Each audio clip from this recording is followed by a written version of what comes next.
before it opened, so it was the first and only person up there, and as far as you could see the thing, it was over the water, and just sparkling light, dancing around, and it was just beautiful there. And I really do have the appreciation for Toronto, but when I was a kid, I was at Montreal.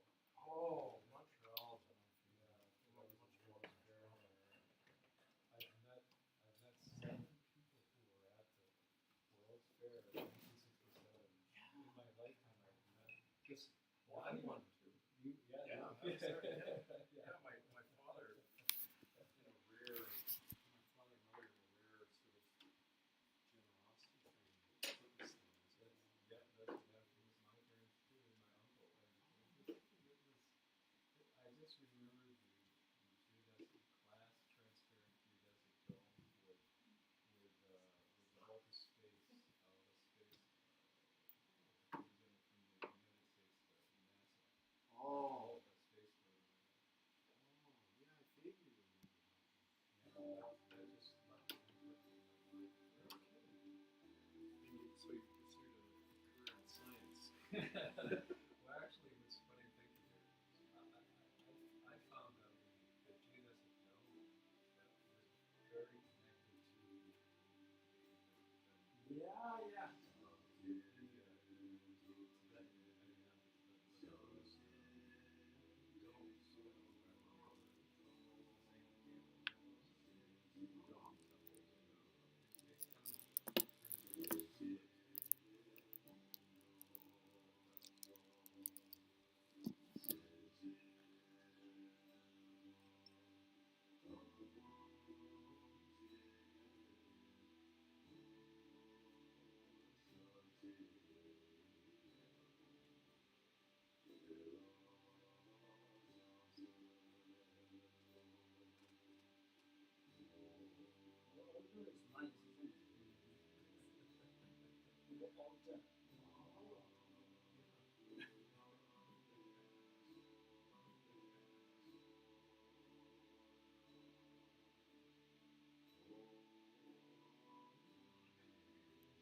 Oh, Dakini 37 exclamation. Dakini. Yeah.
What do you see? Is okay? No. Just session starts. Okay, that's okay. Yeah, I won't. If I see, then you won't be able to see. Okay, that's better.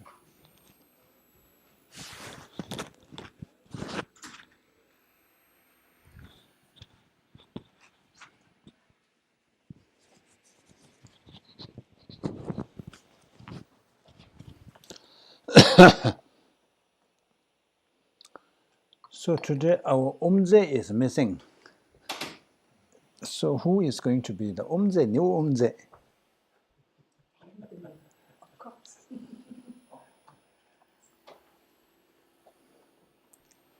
Anthony, are you going to be the umze? I will attempt. Okay. Okay.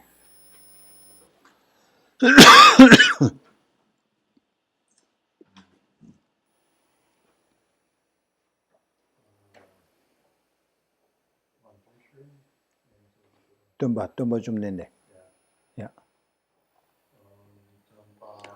좀 된데 대전 제와 다좀 양다만 좀베 산제 레바다 샤존 대와라 제바 제된 제바 제본 데베 칼로 저와 라나 메바 하다 메남 tumba sanje jomdende pejawa shaja dobala chaze chudo jazo che hoi tumba jomdende deshe sheba ta jomba yandamba zobe san rigba dan jazo demba dewara sheba jikden chenba jebu du Kalo jorwa lana meba lada me namje tumba sanje jomden de pe shaja doba la jaze lo chodo jazo cheo tumba jomden de deshin sheba cha jomba yan Sanje rigwa dan jazo denpa dewara sheba jikden chenpa jebo debe kalo joro lana meba lada me namje denpa sanje chomden de pe jawa shaja tuba la chaze chendo jazo che hoi Lama dang gombo juden jambe yang cha ze loi kange lo tem ye den de nyen da nam da rab se che nye den kwen che je se che nye je to ga le ba ma en ze kanda ze pe ze ra ma re men do mo en do nye ge ze ve cho zo gwen la po je da ze ye la chu je yang den song cho da ra je cho nye mo nye lo le je cha do che ze che ma re me che to nye nyo go che nye chen ze ra de na de ne da je sa ju da ze yen de nen zo ya ze do cho da ju da cho nye gen de da lu me ze jambe yang la de om arabaza na de om arabaza na do marabaza na do marabaza na do marabaza na do marabaza na do marabaza na do marabaza na Umara Bazanado, Umara Bazanado, Umara Bazanado, Mara Bazanado, Mara Bazanado, Mara Bazanado, Mara Bazanado, Mara Bazanado, Mara Bazanado, Mara Bazanado, Mara Bazanado, Mara Bazanado, Mara Bazanado, Mara Bazanado, Mara Bazanado, Mara Bazanado, Mara Bazanado, Mara Bazanado, Oma Arabazana, Marabazana, Marabazana, Marabazana, Marabazana, Marabazana, Marabazana, Marabazana,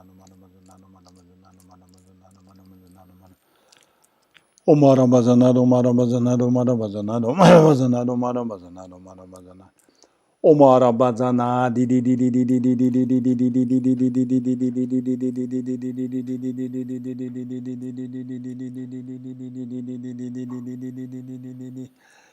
Di zenden jenje jera veze je dalu demo memba rabze kadan denje jonglo doba ye lo zhe bo ben ze do se oi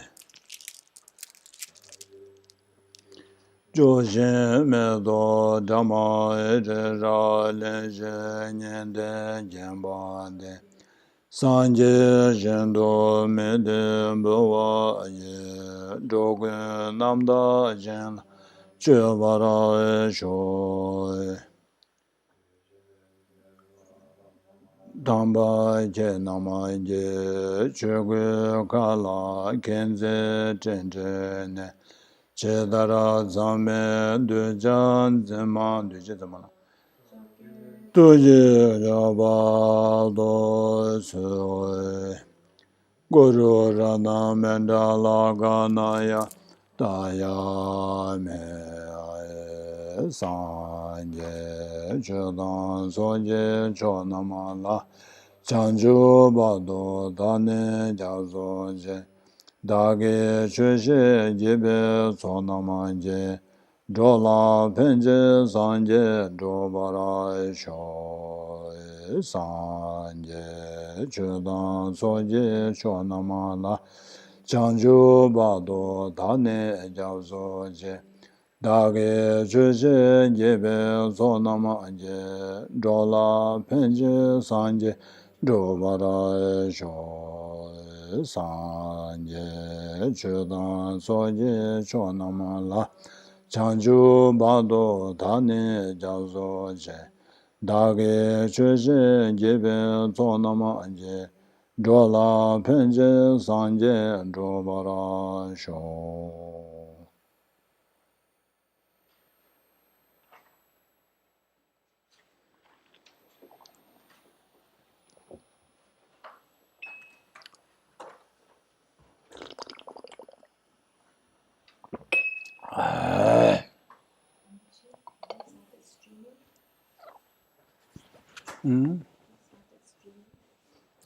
Yeah.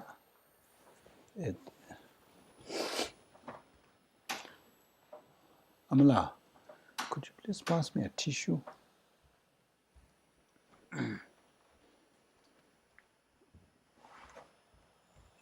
Thank you.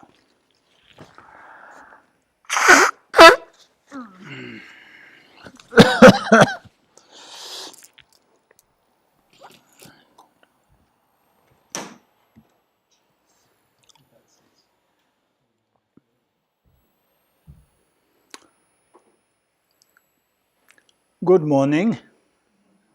Good morning. How are you? We have some new faces. Maybe have some introduction. Starting with you. Yeah. Colleen, and you are, where are you from? Somewhere? From Eden Prairie. Wow, that's... Pretty good. Yeah, okay. How did you come to know about Kachuling?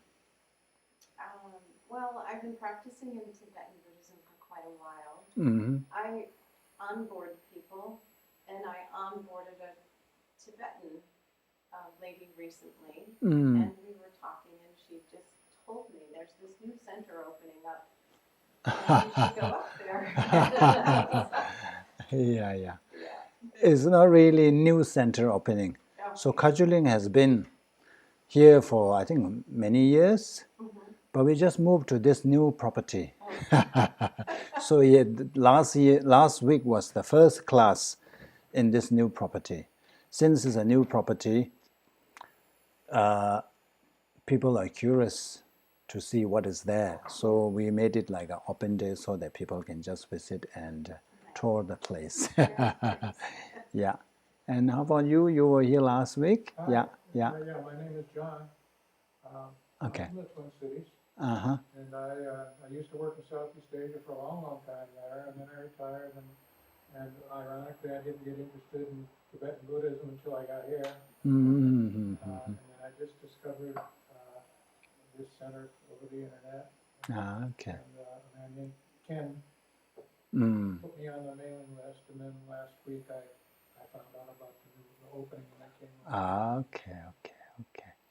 And about you? I'm Mike, and I'm just something I'm sort of interested in. I've been exposed to it by my son. Okay, yeah. I want to just find out more. Yeah.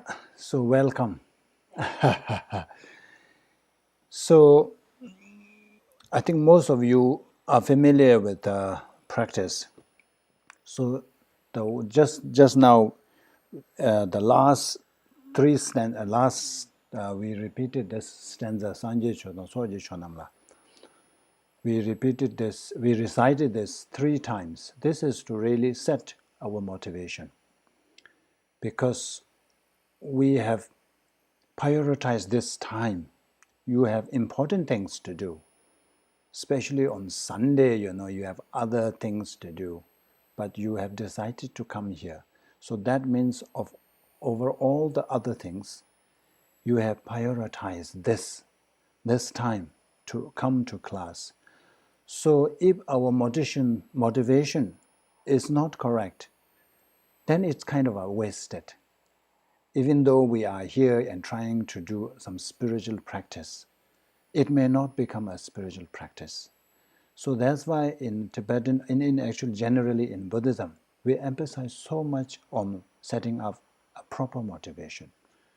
So let me tell you a story about the important role of motivation, how important our motivation plays, whether an action becomes a virtuous or non-virtuous. So one time there was a what do you call, traveler. So this guy, he was walking. So in Tibet, of course, those days people just walk. There's no transport system, so people just walk or either ride their horse, rides on the horse. So this guy was walking, and then he came across, we have those place to store what is called tsaza. Tsaza is actually it symbolizes Buddha's mind, but it is made from clay. So you can buy those what do you call that? What do you call that? Emboss, is it? Stem, kind of. You can just put in the door, and it has the shape, and then it comes out. Mold. Yeah. So he was walking by, and then it was raining, and then he saw that there was a tsaza there. Because of the rain, it's all wearing. The rain is actually destroying the tsaza. So he knew that this is a holy thing. It shouldn't be washed away by rain water. So he looked for something to cover that, to shield that tsaza. But he couldn't find anything except what do you call the old racket, is it, shoe. So he looked for something else, but that's all he could find.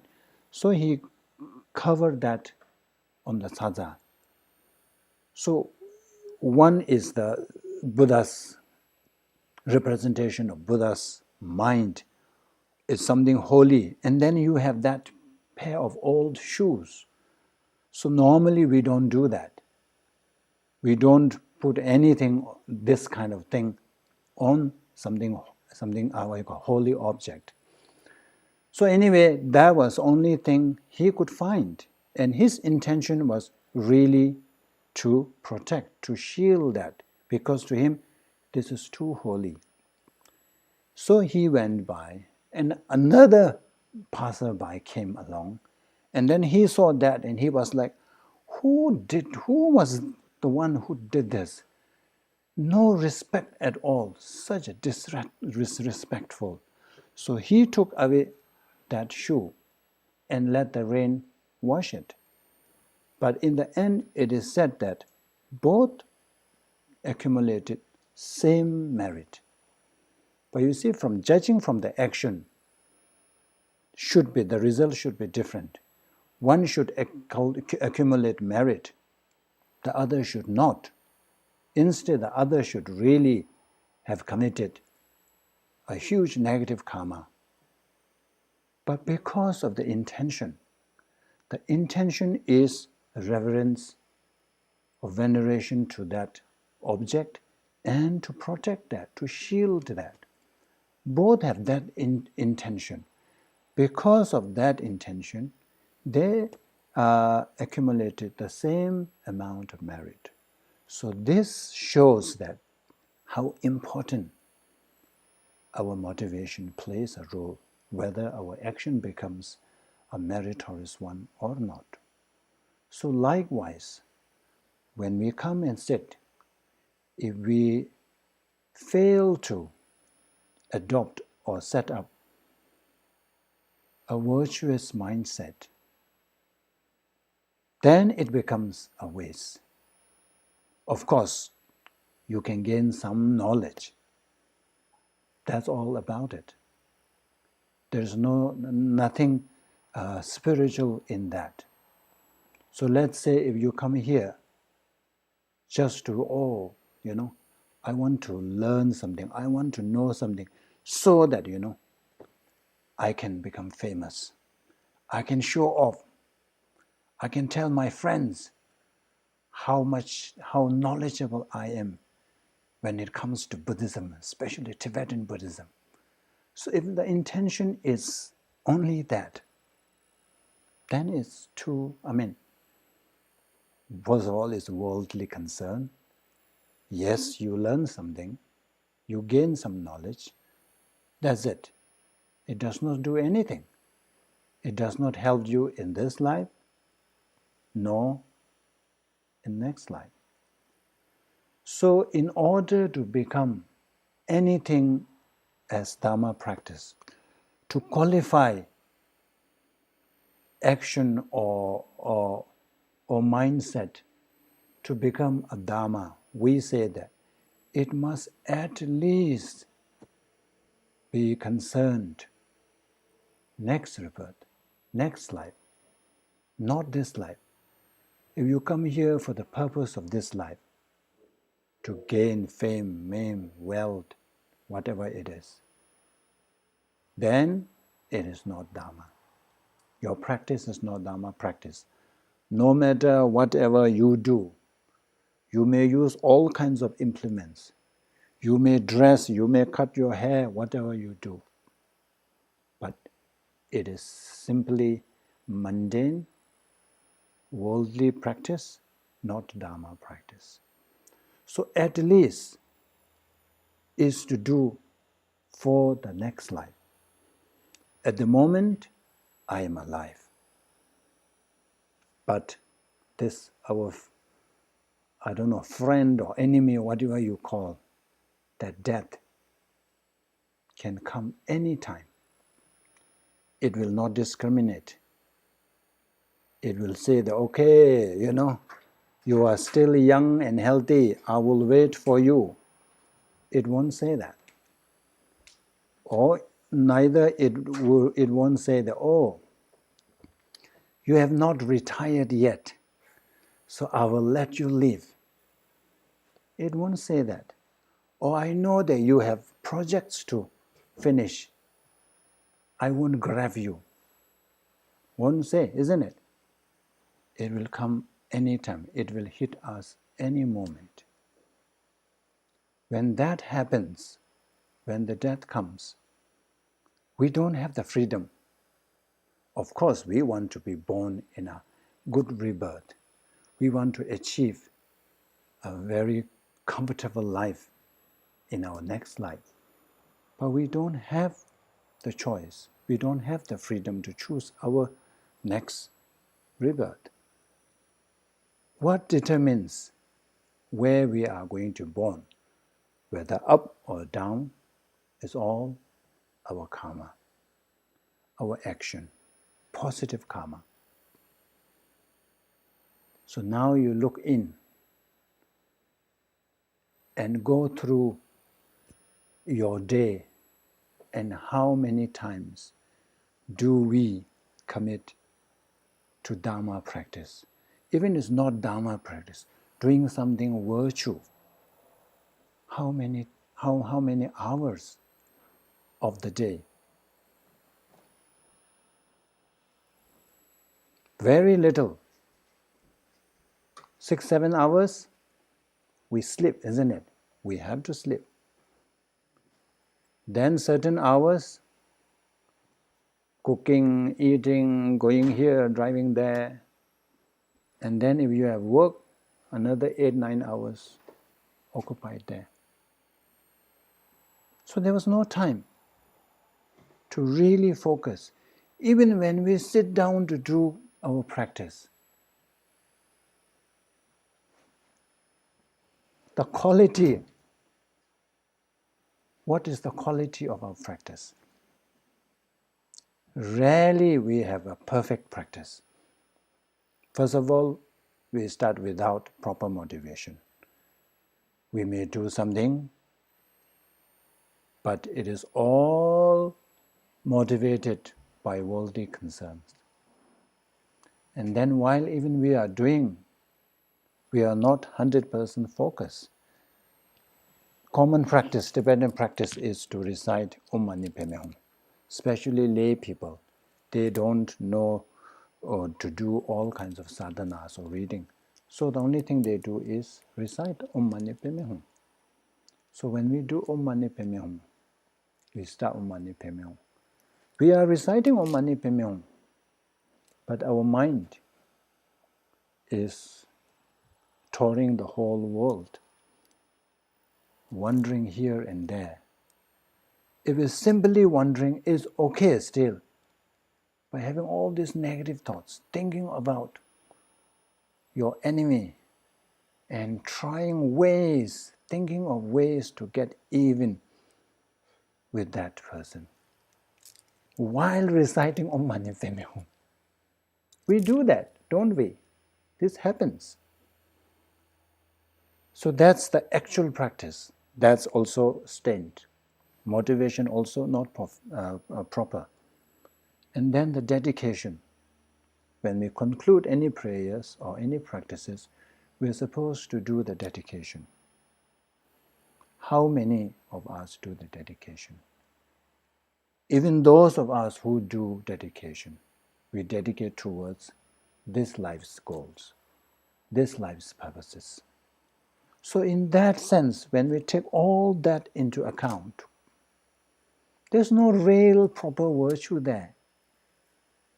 That's why the Kadamba masters, they say that our virtue is like the possession of a beggar or homeless people. For a beggar or homeless person, first of all, they have very little possession. And whatever they have, they are not perfect. Even a cup, it is dented here, maybe chipped there. Even the clothes, torn. So that's the virtue. Is likened, our virtues are likened to the possessions of homeless people. First of all, we have very little virtue. Whatever virtue we have some is not perfect. It's damaged here, damaged there. But when it comes to our non-virtual wealth, all kinds of wealth, even one item, they have a variety. And whatever they have are the best of the qualities. So our non-virtue, our negative actions are like that. Perfect. Best quality ones. made in Japan, I guess.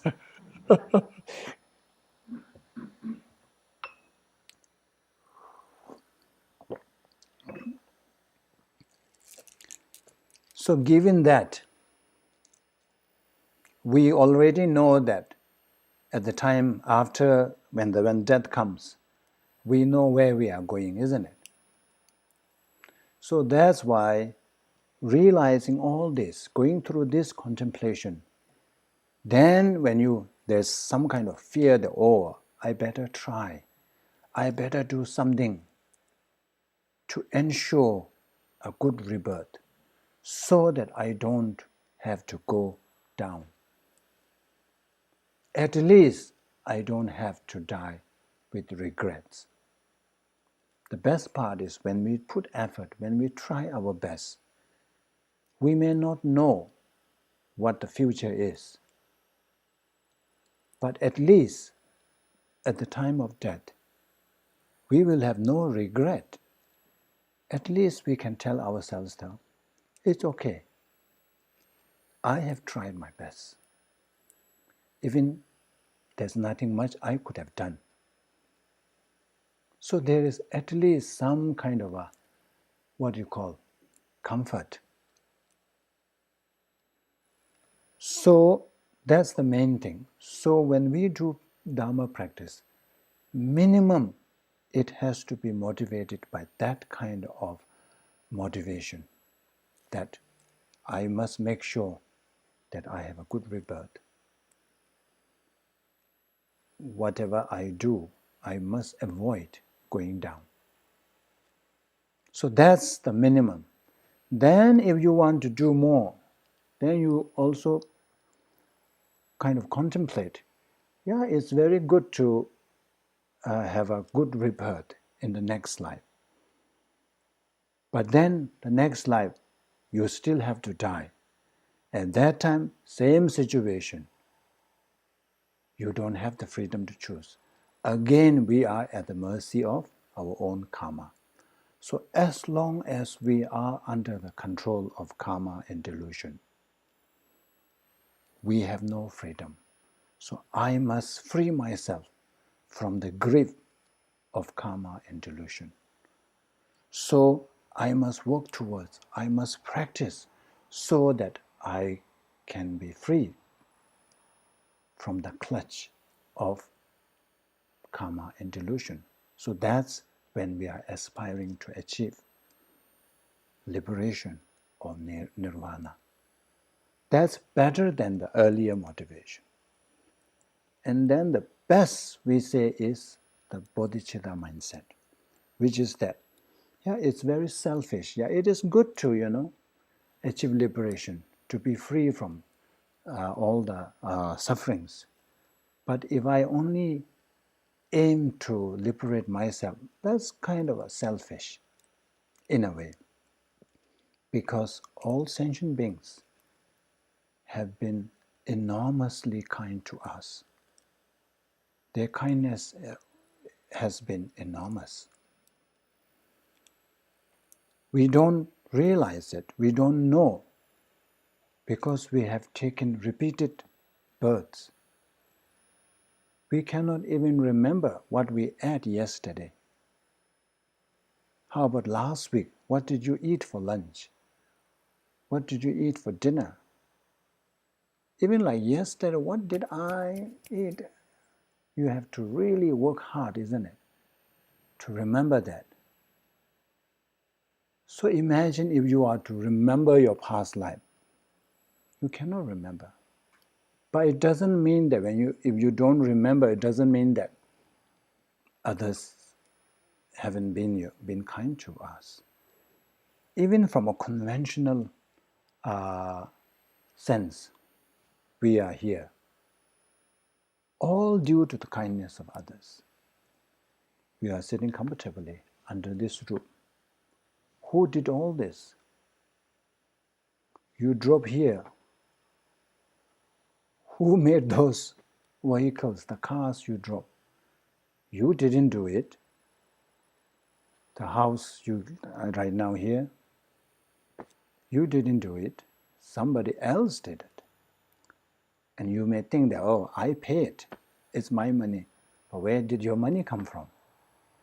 Did you produce? Did you make it? Did you print it? No. All came from others. We are completely dependent on others' kindness. So we don't really realize that. We don't think about it. So in that sense, others are very kind. We cannot survive without others' kindness. So in that sense, we're saying that it is very selfish if you just try to liberate only yourself. So we need to help, because at the moment we have some insight into Dharma, and we are the ones who open to all this. But there are many, when you look here, look there, who are so ignorant. So I must help them, because they are suffering and they will suffer. So I must help them. But how can I help now when I am in the same boat? I'm also sunken in that whatever river or mud. I cannot help. But when can I do is when I become Buddha. When I become Buddha, then I have the potential, I have the capability to really help others. So I want to become Buddha first. So your primary goal is to help others. As a means to help them, you are now wanting to achieve enlightenment. So that is what is called bodhicitta mindset. So here in the prayer we said that, when we recited that tree, so whatever we are doing here, the time I spend on listening to Dharma talks, it says that, may I be able to, from the merits I have accumulated, may I become Buddha to help sentient beings for the sake of other sentient beings. So that's the motivation. So every time we recite that, and every time we are supposed to set up that motivation. So when you are able to set up that motivation, so whatever time you spend here, even you didn't get anything, if you don't understand anything, but just because of setting that motivation, it becomes a virtue. It becomes a merit. And then when you have merit, then all your worldly wishes will come true, will be fulfilled. Sometimes we forget. We want this, but we run towards that, on the other direction. Because we say that sunam tembe mi sambanam yadrup. That means if you have merits, sometimes we say that, wow, that person is so lucky. He doesn't have to do much and he is successful in this and that. There's nothing to do with luck. It is just that it's just merit that he has done in the past. Because of the merit that he has done in the past, so whatever he starts, a business or whatever it is, he is very successful. All his wishes get fulfilled. On the other hand, when we don't have the merit, no matter how much effort we put in, no matter how hard we work, it doesn't go right. Nothing gets fulfilled. So it is important to amass lots of merit. So this is another easy way to amass merit. Just set up that motivation and just listen. At the end of the session, you are much richer in terms of merit. So please don't forget to set up that motivation. Maybe we can spend one moment or 1 minute just trying to set up that motivation. Let's do now.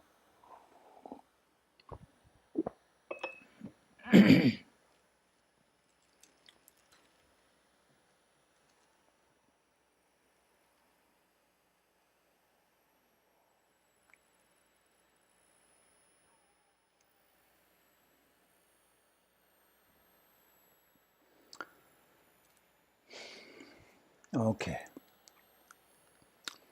So,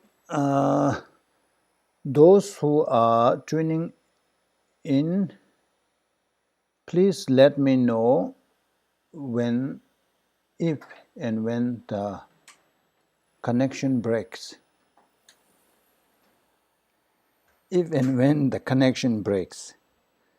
You can text me, those who have my number, because last week, I think the week before, the connection broke, and then from the break time onwards, those who are watching online couldn't watch. That's what happened. So we want to make sure that this does not happen again. So now let's get into the actual topic. Yes. There's a little box that's floating on top of that. Oh. Now where is my cursor? But interestingly, it's not on the screen. Is the cursor somewhere there on my screen? The screen? Where are you? Where? Okay. Okay. I cannot really see. Yeah. Where is that? Here, is it? There. There you go. Okay, it's okay. Yeah. Yeah. So those who are new here, so we have been going through Shantideva's chapter 6. So chapter 6 is all about cultivating patience. We get angry, we get irritated, we cannot, put up with hardship. So when we talk about patience, it's not just about not being angry at somebody. So this is also about perseverance as well, putting up with hardship. So we are already on to verse 99. So at this moment we are talking about how we get angry when our enemies will praise, and also when our praise, fame, we all desire praise, isn't it? Fame, praise, what else? The material gains. So when somebody prevents all this, when somebody prevents us from getting all those, then we get angry. So here Shantideva is saying that these fame and name and material gains, these are not really something we should be chasing after, because they are not really helping us in our spiritual practice. They are rather causing us so much hindrance that distract us. Remember the last sentence was that it creates a distracts us from our practice. We talked about it. Remember? Those who were here. So when you when you are so focused on fame and praise, then you kind of diverted from your spiritual practice, because you will be all the time trying to seek that limelight. You will be always doing things so that you get more famous. You become more famous. And in the end, all your action will be worldly things, doing worldly things. Then you lie. That's part of it. Remember, people, in order to become famous, They're so all seek all kinds of things. Let's say if I want to seek praise from Anthony, I will say very nice things to him. I don't believe him, but I'll say, "Oh, you're so great." So then he will be so happy and he will praise me. So these are the tendencies that we have. And then he says that we are practitioner. We are, especially if we think that we are, embarking on the Bodhisattva's path. So our main goal is to achieve enlightenment. In order to achieve enlightenment, we have to develop this renunciation to our existence, to this world. So renunciation is actually to kind of detach, to see the essenceless of all these worldly pleasures. So when you chase after, when you are so engrossed in receiving material gains, fame, name, respect, all that, and when you get it, then you think that, oh, let's say if you become a bit wealthy, I think you may have encountered people. When they were poor, they were so nice, so humble. And then few years later, somehow they come into some money, some wealth, they become a bit wealthy. Wow, it's like, who is that person? You cannot even recognize. They behave and act in a way that is like, I don't have to, respect, or it's like, I don't need to rely on anybody. I am so great. So it kind of inflates one's ego.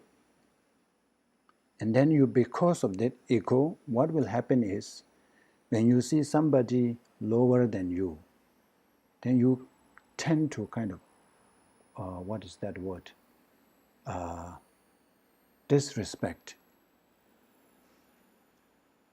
I'm looking for a better word. You kind of neglect, ignore, disrespect, look down on people. And then those who are much kind of wealthier, better than you, then you become jealous. You make that person as your target. You compete with them. So all this happens. And then when some kind of wealth, you think that, oh, life is so good. Samsara is not so bad. I don't mind being in the samsara. So when you have that kind of attitude, there will never be a desire to really get out of samsara. So if a prisoner finds very comfortable in the prison, never will that person will try to escape or get out of prison. So there's this danger when you chase after, first of all, when you chase after all this, there's no guarantee that you will get all that. But even when you get that, there's this danger. So that's why Shantideva was saying that. So the person whom you view as your enemy, because that person thwarted you, that person prevented you from getting all this, they are not really your enemy. They're actually doing a favor to you. Because they prevent all this, you avoid all that category of downfalls. So you are kind of protected from all those dangers and risks.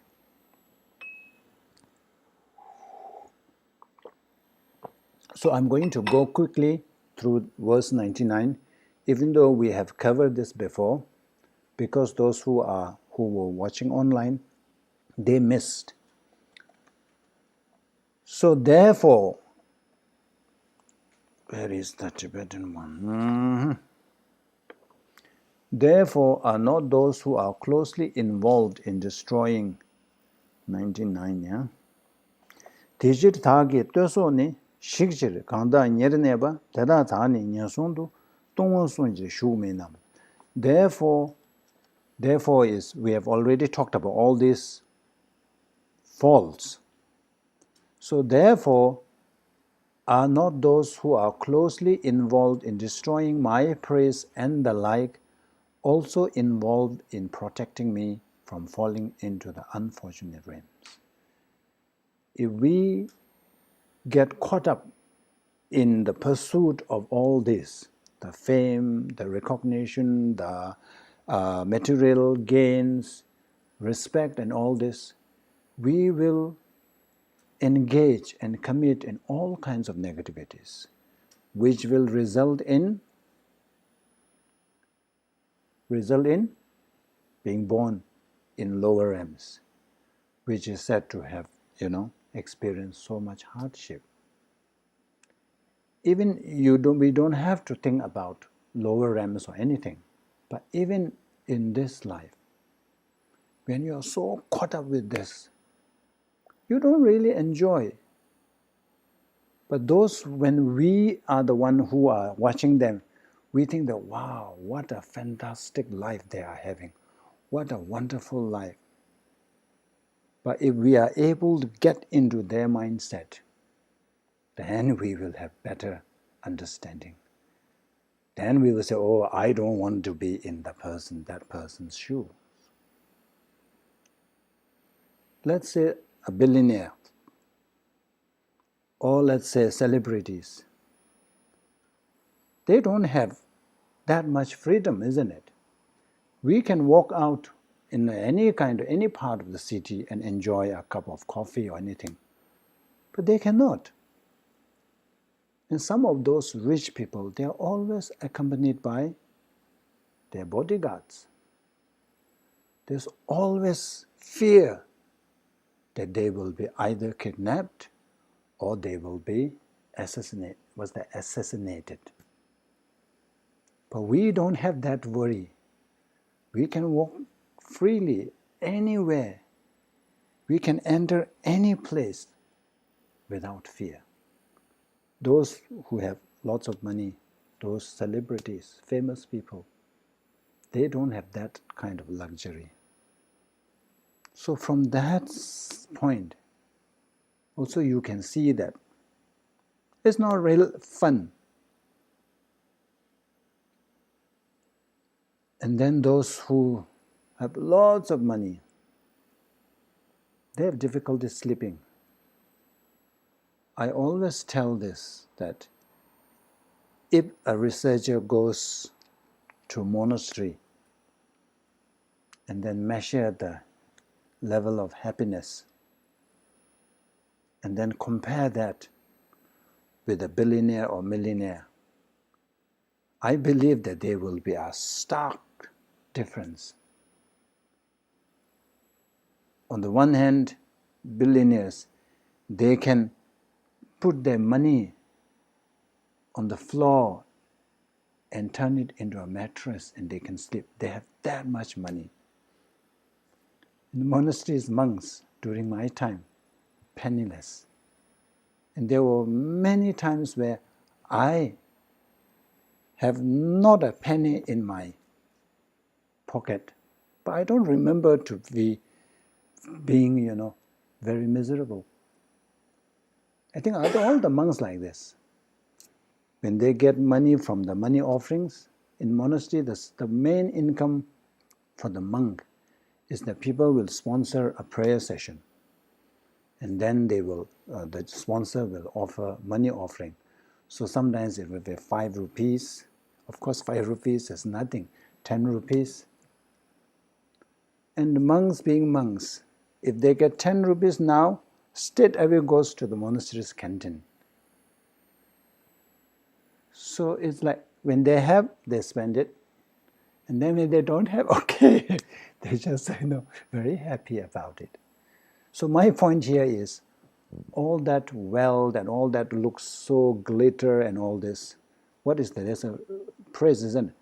that glitter is not gold, isn't it? Yeah. So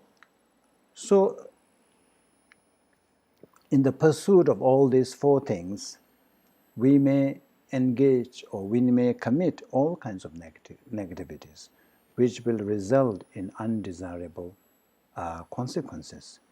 So for that, if there is somebody who prevent us from such pursuit, he says, aren't they, really protecting us from falling into that abyss of all that danger and suffering? So if that is the case, why are we angry at our enemy? Our enemies are the ones who really do this for us. Our friends and families will always help us, isn't it?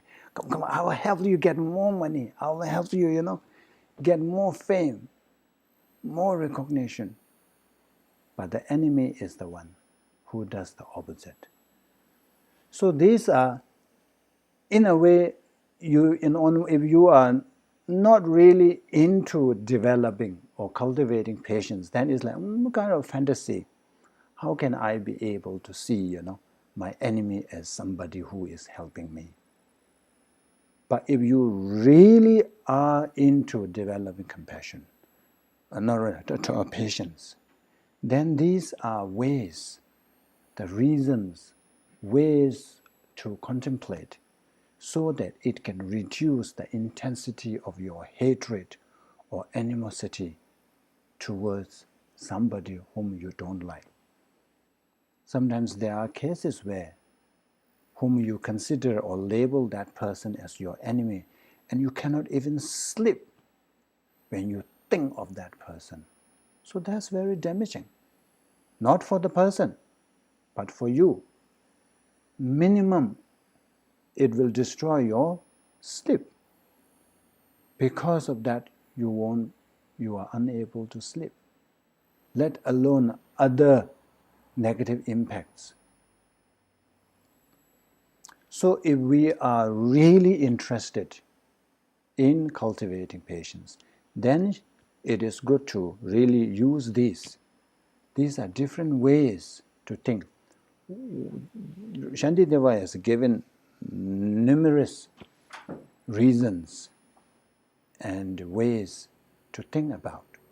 So some of the ways or reasons, you may not like it, but maybe others, you may kind of relate to it and you may click with it. And then if you use that, contemplate, even if you are not able to really eradicate your anger or hatred completely, at least it will help you to reduce the intensity. So that is still good, still worthwhile. So this is one way to think about your enemy.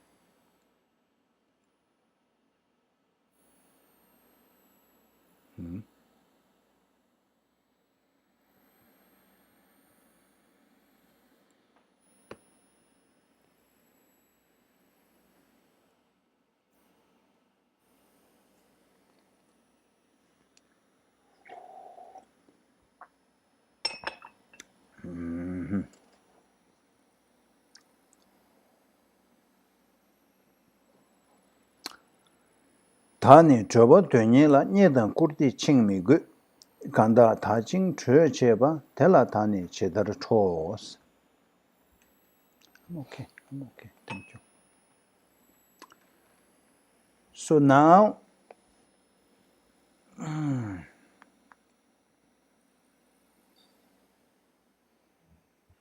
so the one who prevents us in achieving all these four things, Shantideva is saying that they are actually freeing us from the bondage, freeing us to be, to be trapped in the existence of suffering. I, who am striving for freedom, do not need to be bound by material gains and honor. So we are all striving for freedom. We want to be free from this suffering. And there, you have these what do you call, the material gains, the honor, our pursuit for all these things, your recognition, respect, all these are actually the one who keeps us, ones that trap us. Thank you. Trap us in this existence. So why should I be angry with those who free me from this bondage? So you see, this is like our enemy in the picture. There's this noose. So if you have a noose around your neck and somebody comes around and cut that noose, you should feel grateful, isn't it? You should thank him for saving your life. So this is like this. So all these material gains and honors are like the noose, which is really choking us, which is really killing us. And then our enemy is the one who really cuts that. So why should I be angry with those who free me from this bondage?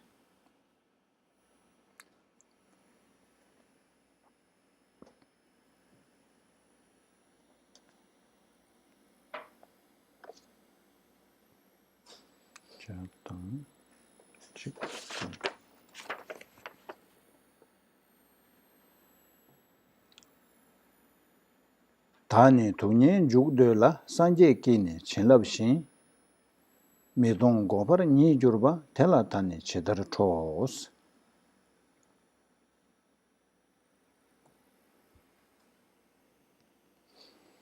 So another reason why we shouldn't be angry at our enemy who prevent us from getting all these things is that those who wish to cause me suffering are like Buddhas bestowing waves of blessings. So we make fervent requests to Buddha, especially when you are really, propelled by this strong faith. You pray to Buddha and Bodhisattvas to be blessed, to be free from samsara, to achieve enlightenment. And there you have this enemy is actually doing that. But we don't see it. We don't see it as blessings of Buddha. Sometimes, the blessings can come in various forms. We expect that, we make prayer and then we expect some rays, a radiant or light comes from Buddha, emits from us and then hit us and then we are blessed. That's not going to happen. But when you make prayers, this can be blessing. That's why we say that blessings in disguise. So our enemy is actually like Buddha, bestowing us all that blessing.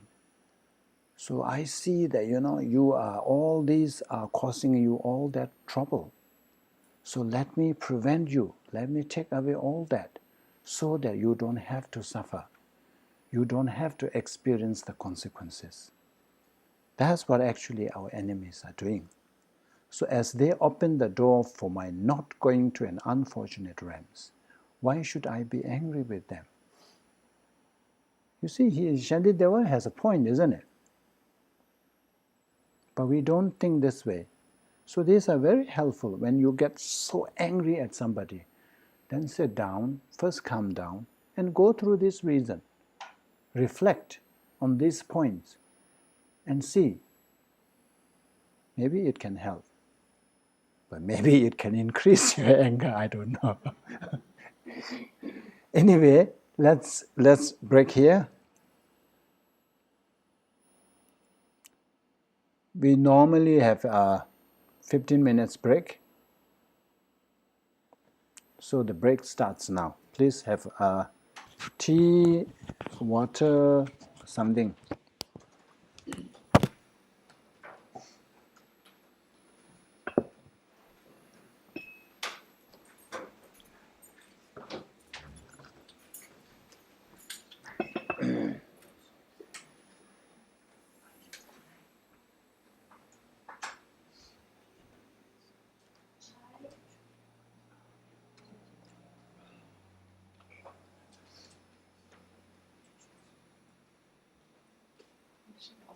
Beautiful. Is this a new cloth on the statue? Sorry. What did we have it at the other place? I just was noticing it. It looks very beautiful. Oh, yeah. The earlier, I think we didn't really have a plot. Yeah. So we did that. Actually, I have another 3 new sets. You know, when you go to Bodhicaryavatara, Yeah. you offer the rope, Right. and then they give you back. Mm. So people have brought it back and they gave it to me, so I have to change it. Okay. Oh, that's very nice. Yeah, it looks nice. Yeah. Yeah. It's beautiful. Do you want me to get more silk flowers? I was thinking you were going to mix with the red. Would you like me to get more of the same? Or? It's okay. So hopefully soon we will have the actual Gomba there. Then we will do it. Okay. All right. Thank you. Oh, touch the layer. Oh, touch it. Oh yeah. Allez, pas chien. Allez, chien, pas chien. Trans canepe. Canepe. Friedli. Allez. Las.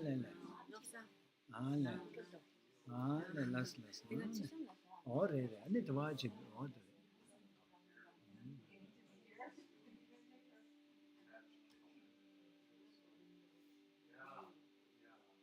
Sujishana. Sujadan, Chugudandu.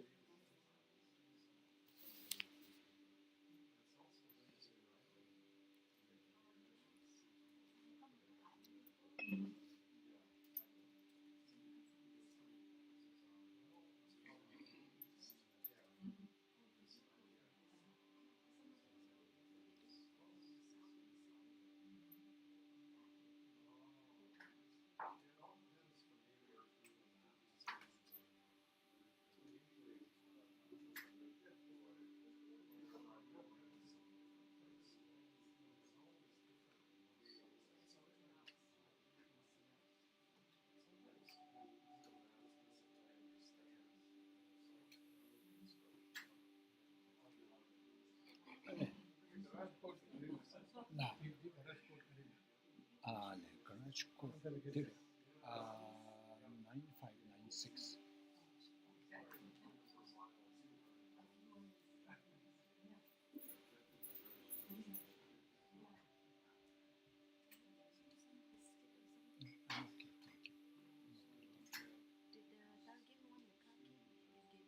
No, I think I have to give him a key as well.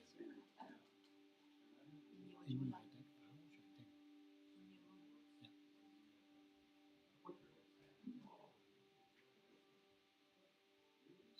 Yeah.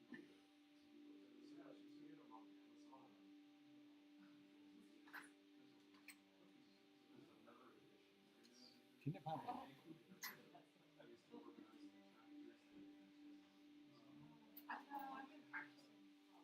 Cheers, Chimato. Dinner. Dinner paper. The coach door. Dinner got to the pen. Got the pen. The coach are the name covered to do. This is the other big one. Oh, right.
what's your intention when you sing? I think if you're really sincere, then there's definitely an energy that rises. Fixing a car. Take this part off, put this part in. Yeah. And I thought, wow. How did your son start to practice? Yeah. I've never done that. You can answer that. A lot of the new age stuff for me was pretense, because there was self-mastery.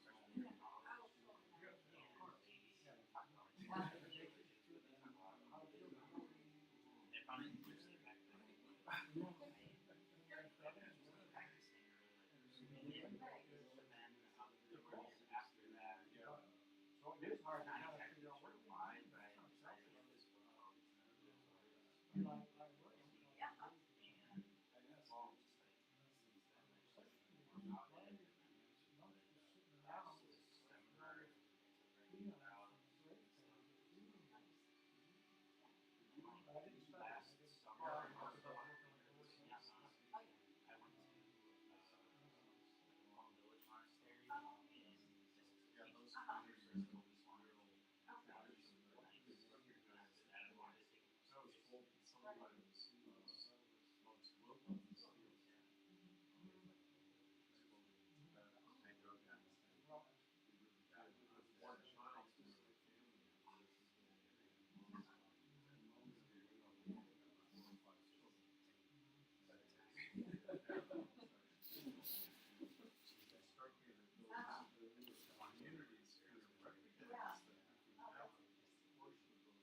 There's some cookies here. Would you like any I'm cookies? okay. I'm okay. Thank you. Do you need anything else? Yeah, I'm okay. Thank you. You can have hot water then. Oh, There is hot water. thank you.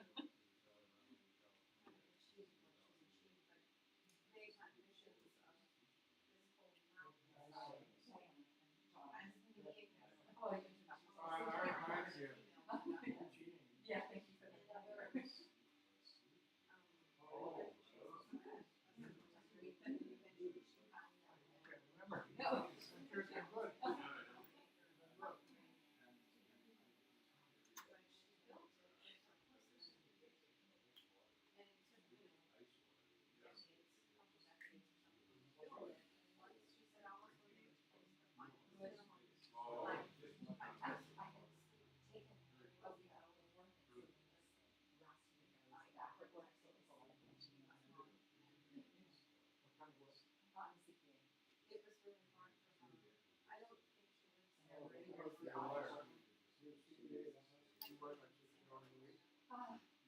Not right now. Interesting, we could build these things in the area of our project. It's a popular line for us. She still has it. Maybe sometime. No. Really? Have been started to You can have a cup of chai. chai. Maybe he But will when I like was there,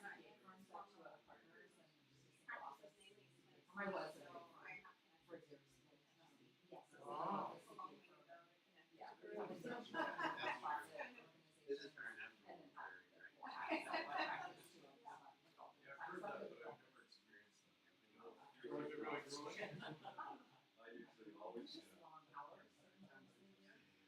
but I have to say being an owner bus is.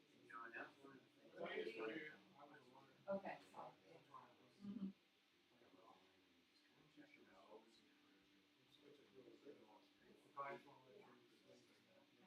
Got some long hours, but I made the switch about 9 years ago.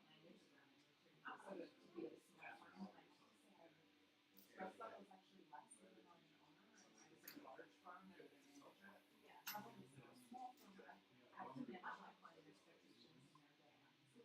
So with a large farm, it's like working on the deadlines and then you're supposed to do above meals, supervising many more people below you.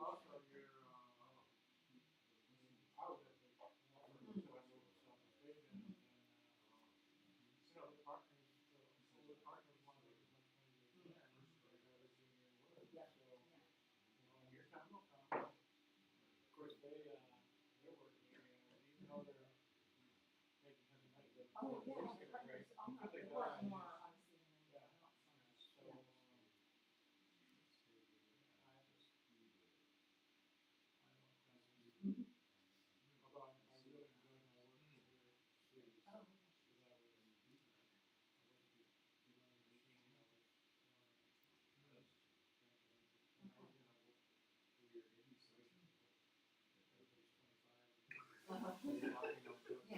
Yeah. Yeah, yeah, and it's like an experience of living overseas. That's kind of like advice in my work. What's interesting how in Africa, the tree monk also was teaching what they do were forest monks in California somewhere, and there was a walking meditation where you go forward and backward, and then there was a sitting meditation. Hi, Diana. You know, sitting for an hour and a half. I live in It's like Hawaii. you're Okay. standing. Near Lake Thomas. Oh, nice. And so if worked out Very something, yeah. people How long have you been coming get here? stiff. I relocated For from an hour and a California half. almost 9 years ago. I've been coming here since I moved. Oh, but I was involved in Tibet, which is very successful. How about with part time? There. How are you? Okay. I'm good. How about you? Maybe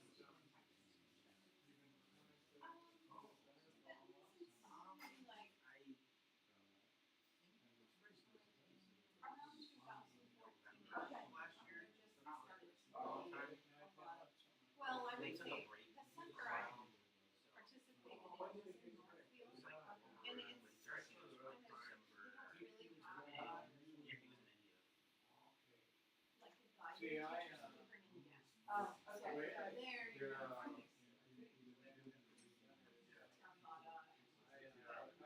Okay, so just like make sure. So it's equity too. Okay. Some would say my practice was actually like in Theravada because they were more the teachers at the time. But then at some point, I'm the only car to drive home. that like it just was something into me, and I like show up in my life, and I was just like, Mom, this showing up. And I was like, I guess this is like a change of lease or something. But I was traveling. And then she,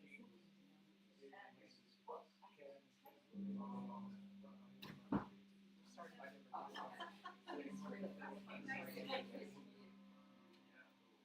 Oh, geez.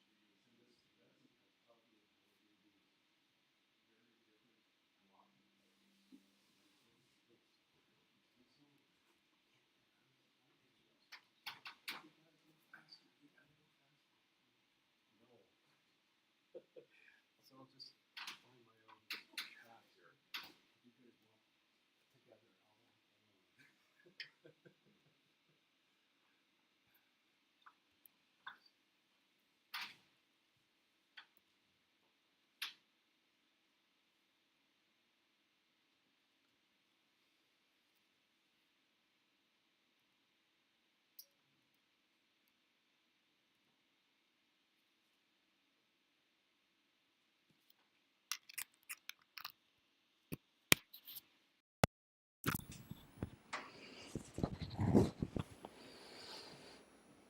That seemed 15 minutes seems very short, isn't it?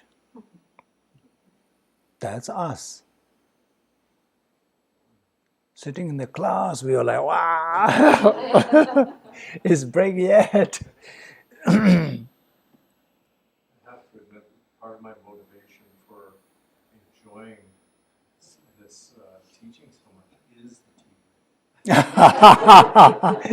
tea. So your motivation is stained. You are coming here for the tea.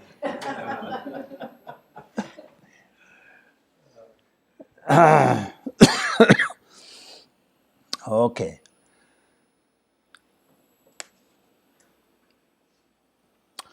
Dine sonam gek cheche telang cho me rikte sezon katu yome na tela tani mine sams. So far we have talked about, the reasons why we shouldn't be angry at someone who prevents all these worldly things, like receiving material gains, fame, respect, all this. So now we say that, okay, we understand now. We see the reason. We get your point that when somebody prevents all these mundane things, then I get it. I shouldn't be upset. But then say, how about when they obstruct my Dharma practices? I'm a Dharma practitioner. When somebody obstructs or becomes a hindrance to my Dharma practice, when somebody prevents me from accumulating merits, then I should get angry. So we justify. If we are to justify with that reason, Shantideva says, still you shouldn't. But what if someone should obstruct my gaining merit? With him too, it is incorrect to be angry. Yeah, the person may cause a hindrance. A person may become an obstacle for us to do great merits. But then is it really worth getting angry at that person? Shantideva says, no. With him too, it is incorrect to be angry. The reason is because, for since there is no fortitude similar to patience, surely I should put it into practice.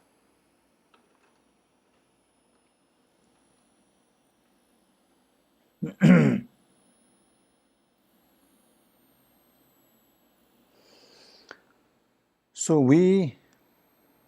the reason, what the premise is that I want to do merits. So that person is being a hindrance, is preventing me from doing merits. So I should get angry. Shantideva said that's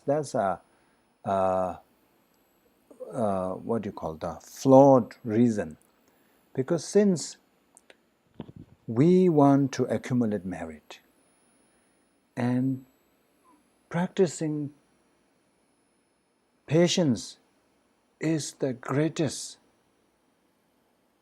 most powerful merits.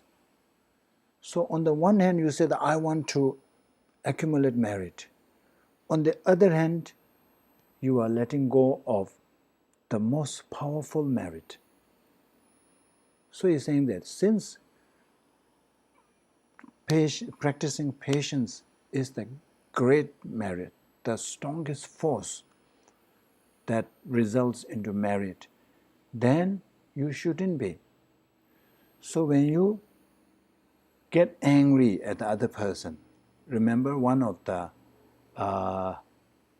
impacts or the consequences is that it destroys your other merits. So here, first of all, you are unable to get any merits, and then whatever merits you have in the past, that will destroy. So let's say if you are going to do a practice and then somebody comes in and really irritates you, So if you respond alike, will you be able to really do any practice after that?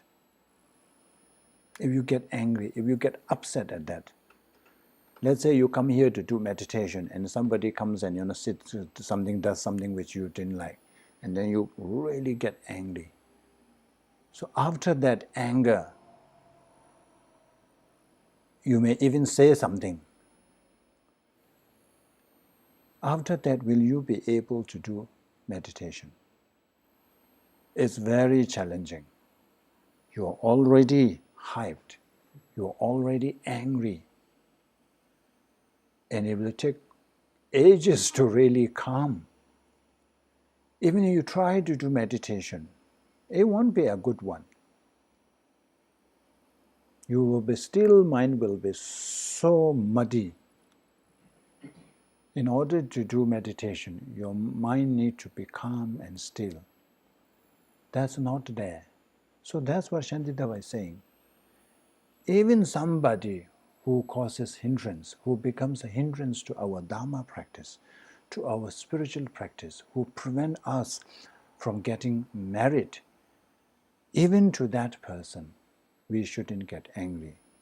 Because when we get angry, first of all, we are letting go of the greatest merit. Instead of getting angry, if we are able to practice patience, we get that merit. And then, because you're already calm, your mind is calm, when you continue doing whatever practice you want to do, it won't be affected negatively. You can still continue doing your practice. Sometimes we say that,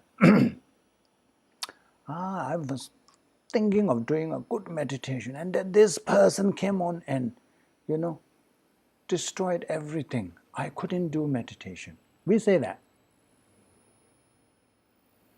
So instead, if you followed Shantideva's instruction, then you could have done your practice.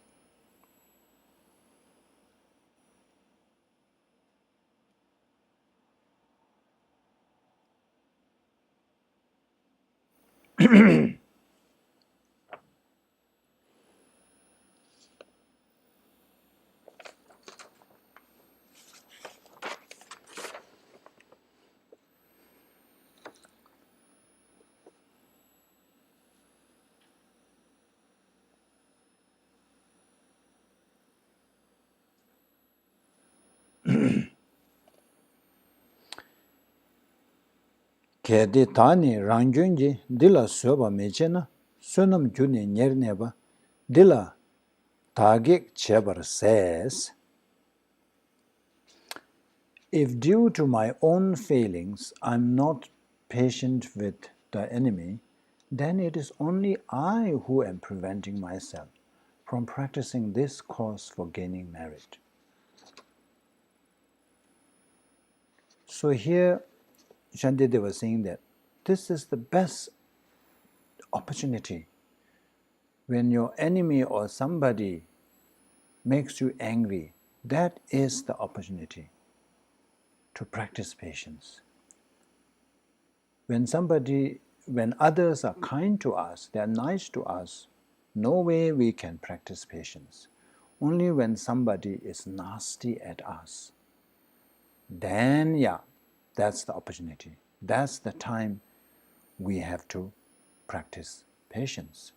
So it's when such occasion, such opportunity arises, and we are unable to grab that opportunity, and instead we get angry, we get upset, then it says that it is only I who am preventing myself.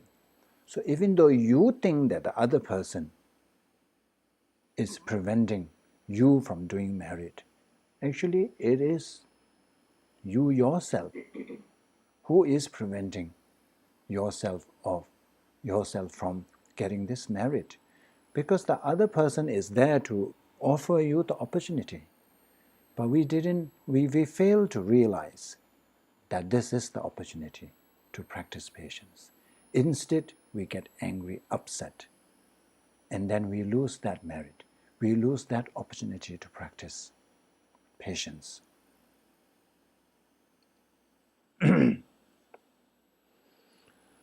So this, I think, is this kind of, what is the word now? It strikes to the core of Buddhist practice. So Buddhist practice is all about inner transformation. Even we say that happiness is a state of mind. Most of the time, we think that happiness is something outside. That's why we work so hard to fix the external things, external condition. But actually, no matter how harsh the conditions are, external conditions are, one can still enjoy happiness. So this suggests that it is really inside here. Happiness must come from within. So even if you, first of all, there's no way you will be able to fix all the external conditions. That's why the Shantideva, remember we covered that. If we were to cover the whole forest with leather because we don't want any thorns to prick our soul, we wouldn't find enough leather to cover that whole. Even if I were to cover this area so that those who come to see here, they will, it will be very easy to walk around. If I were to do that, of course you can find enough leather for this piece of land, but it would be very expensive, isn't it? Unnecessary. So instead, Shantideva was saying, instead of trying to cover the whole forest with leather, but if you wear a piece of leather on your soul, that is exactly the same as covering the whole forest. Because now with that piece of leather on your soul, you can walk in the forest and nothing can prick you. So likewise, Shantideva was saying that if you are to really negate or eliminate all the harms or all the enemies that you have, it is impossible to do. But if you are able to cultivate patience within you, then it is similar to destroying all your enemies. Enemies cannot harm us. They cannot hurt us. Nothing can hurt us because we are wearing this armor of patience. It will protect us. So this is very important, as I mentioned before, that many times we say that, that person destroyed my peace of mind. I was so happy, and then that person came along and destroyed my peace of mind. Made me so unhappy. But actually, you have the choice. The person has no real control over you. He cannot really make you unhappy unless we chose to be unhappy. Let's say a person says or hurls nasty insults at you. If you grab that and then you say, oh, I'm so bad, he said this thing, all this thing, then you feel sad. But if you say all this thing and let it go from the other ear, nothing there. It's just, actually in a way, the person will look so silly. And also it's really tiring. Let him say, he gets tired and nothing goes in. But we take it, you see. We give meaning to that. And then we think and think and think. And then we mind read, yeah? Remember? Mind reading. And then we elaborate that, we exaggerate that. And he has always wanted to harm me. She is always there to destroy me. May not be. So that's when we destroy our own happiness. That's why Buddha said that you are your own savior. You are also your own enemy. So you have the freedom. So in Buddhism, the best part is that you are your boss. If you don't want to experience suffering, misery, unhappiness, you can take charge of it. Conditions may not be right, but you can still. Physically, you may be in pain, but mentally peaceful. Many of the great lamas, practitioners, they pass away from various illnesses such as cancer, Parkinson, and all this. But rarely they are mentally disturbed. Of course, there is physical pain, but because the way, the mindset they adopt, they are okay. It's very easy to manage for them. And because of that attitude, even the pain feels less. But if you don't have that kind of attitude, then a tiny pain, not only it, make us suffer, but mentally, actually that physical pain has nothing really to do with that. Let's say when we have a headache, it's okay, we don't feel mental anguish or anything. We don't get depressed. You have a headache and you take, some pills and you are okay. But when pain is on, there is pain, but you don't go into mental suffering. But when you are hit with something else, it is actually similar to that. But then you kind of, dwell on this. And then physically, you are in pain. Mentally, you are in pain. So that's why our attitude, adopting the right attitude, is so important. If you have the correct attitude, then you are like your boss. You are not being controlled by external factors. You are not controlled by anybody. There is nobody to destroy your peace of mind. It is you or it is us that destroy our own peace of mind. So this is very important. We must remember this. So when you have this understanding, conviction, then when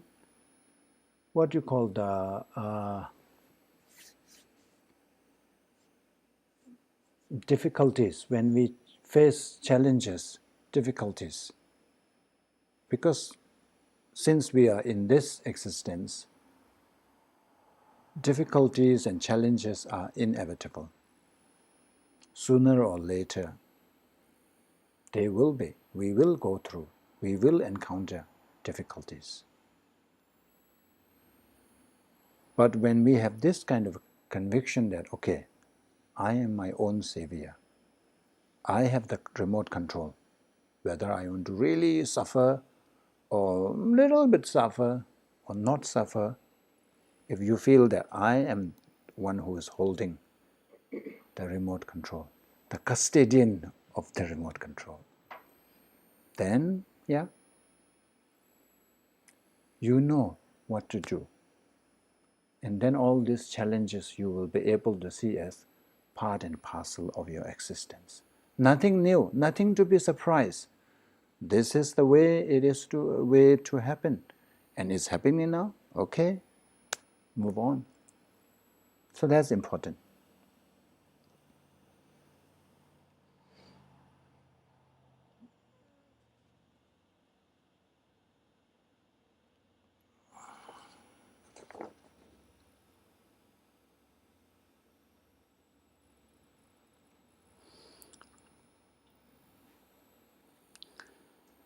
So the main point in this one is that the enemy is not the hindrance. Enemy is actually one who is creating the facility, giving you the opportunity. So that's why no reason to get angry at that person, because after all, that person is giving you the opportunity to practice patience.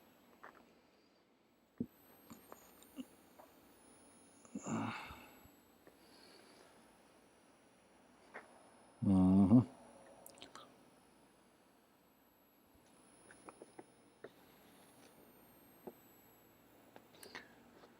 So now, again, it's emphasizing on the point that our enemies are actually the cause to cause for our virtue, our merit, not the hindrance to our virtue. So he said, "Kangshi kangme mijung la kangshi yue na yue gyurba, tini tiyi juyi na chidar de la gekshe chas." So this is talking about, in Tibetan we call mena mijung deva. If I think in I don't know what exactly is called. It's like if X exists, Y comes. Is it something like that? If no X exists, if Y X does not exist, then there's no way Y can have. There's this relationship. So kangshi kangme mijung las. If without something, so if any result, if without any causes, no result can come about. So result is actually because of cause. If there is no cause, no result will arise. Kangshi yue na yue gyurba. And if with it, it does not come, so this translation is with if, and if with it, I think another translation is, does exist when other is present. So when the causes and conditions arises, Kangshi yue na yue gyurba, tini ti juyinas. Then since this would be the cause of patience, how can I say that he prevents it?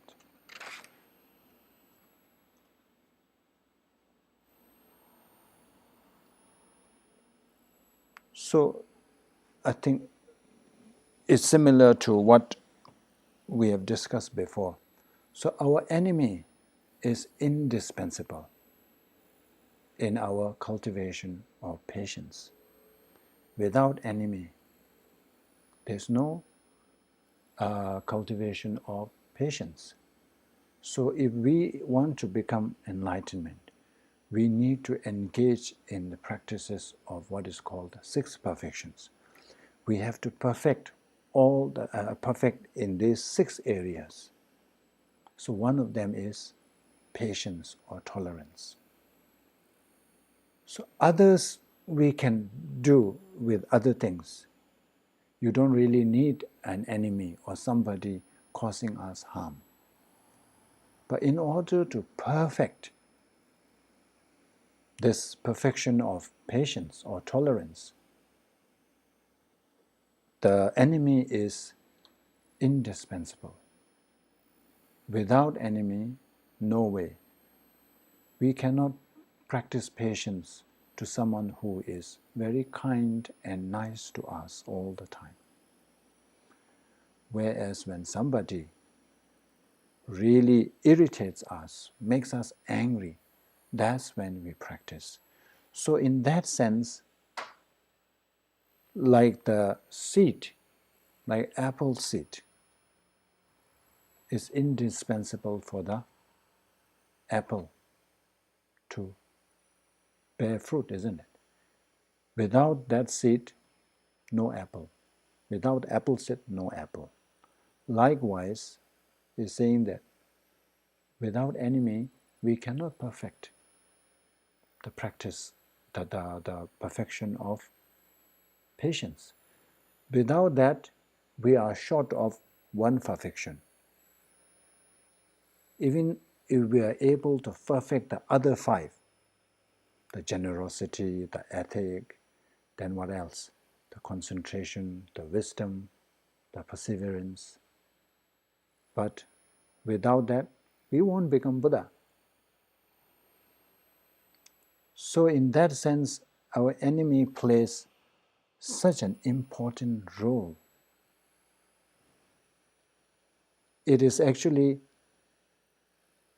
facilitating us in the journey to go to enlightenment. So therefore, how can I say that the person prevents? If that person is like a cause, then it cannot be an hindrance. It cannot be a hindrance. If it's a cause, then it has to help. It cannot prevent. So that's what I'm saying. To give the analogy or example, it says, Tusu chimbe longmu we, chimbe gegje yomayin, rabdu jimbar che gyurba, rabjun gegje chame rungs. A beggar is not an obstacle to generosity when I am giving something away. Let's say if you want to really give something, you have resources and you really wanted to engage in the practice of generosity. So when you have that kind of attitude, when you wanted to give something, but if there's nobody coming for your offerings or for your this whatever you are giving, then you cannot practice. So if a beggar shows up at your doorstep, you will be so happy because you wanted to do that and you are looking for somebody. And yesterday I was trying to feed the birds or any creature there because I have some balance of bread and all that. I was looking high and low for someone to show, but nobody showed up. So I just threw away anyway. So you see, I'm not happy. I wanted to practice, I wanted to give, I wanted to feed, but there was nobody to feed. So likewise, when a beggar shows up at the doorstep of a person who really wants to practice generosity, so that beggar is not a hindrance. That is actually what you call to gain facility. It facilitates the intention to give. Another example is, and I cannot say that those who give ordination are an obstacle to becoming ordained. So like if you want to become a monk, so you need to receive vows, so need to be ordained. In order to ordain, there are some key persons are involved. There is something called abbot, who is the one who bestows you the vows.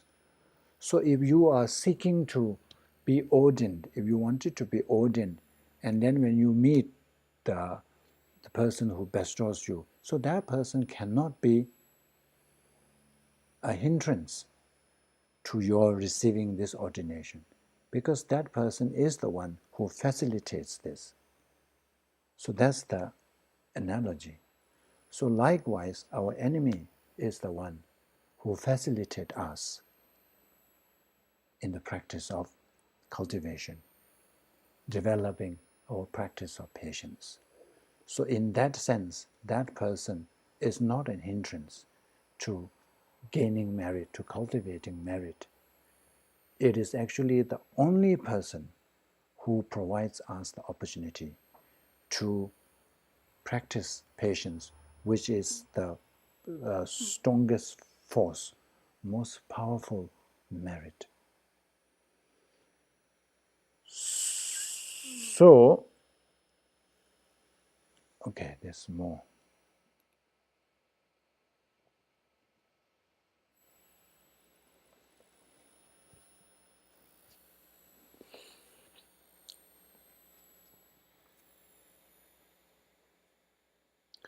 So now Shantideva is going further.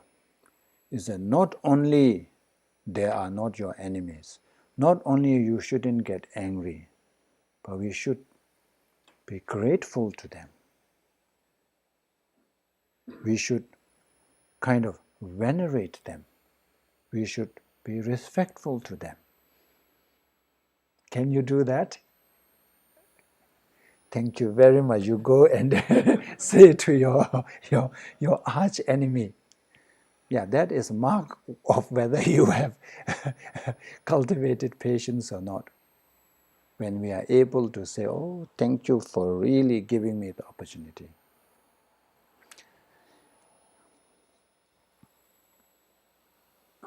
Jigden nani longwa me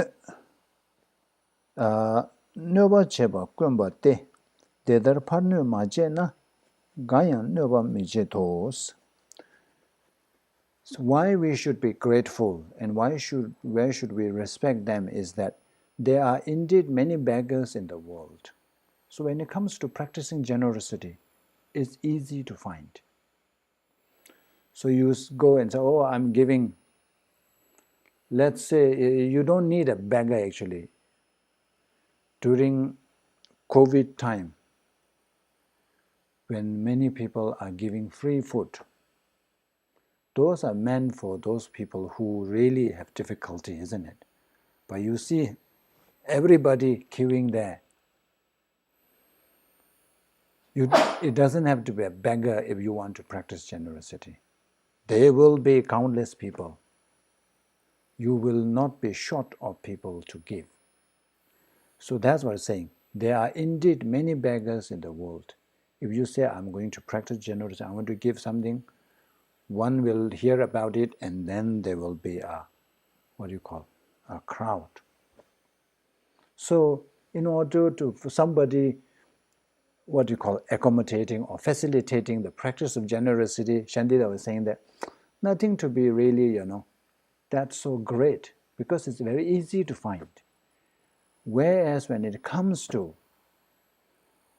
a person who provides the opportunity to practice patience, it's a very scare.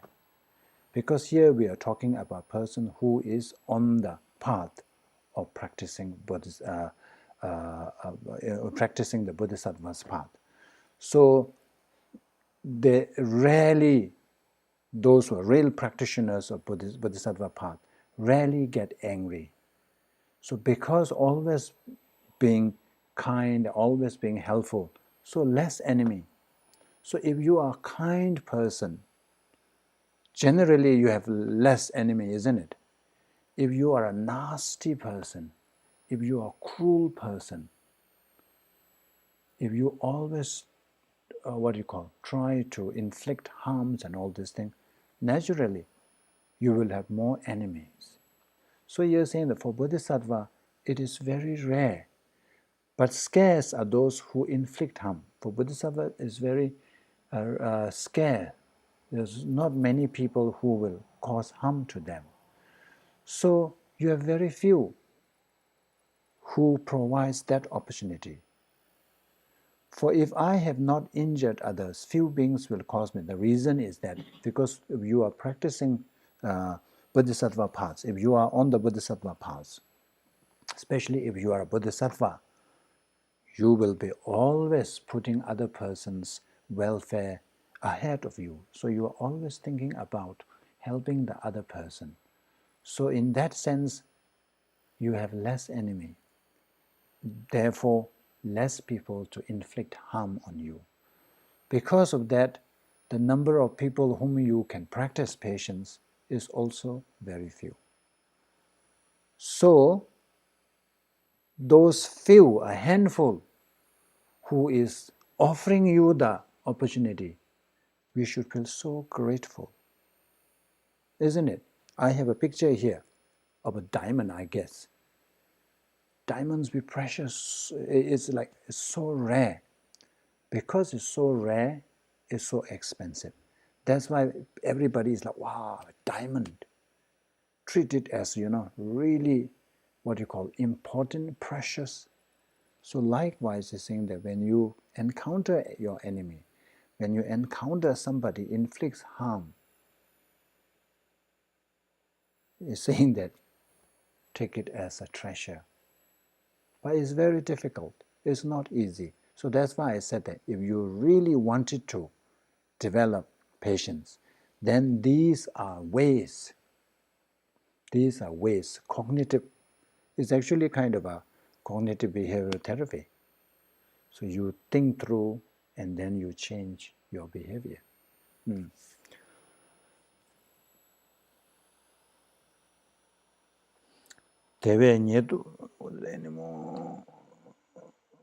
Okay, I think, what time is it? Okay, I think we will stop here.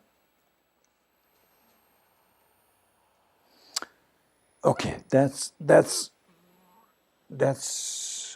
all for today, and then we will pick up in the next session. So let's do the concluding prayers.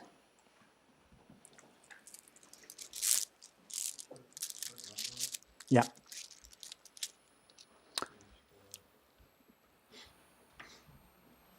What page number is it? Page 4.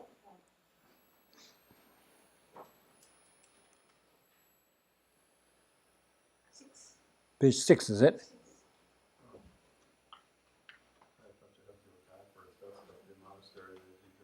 Page 6, is it? I don't know.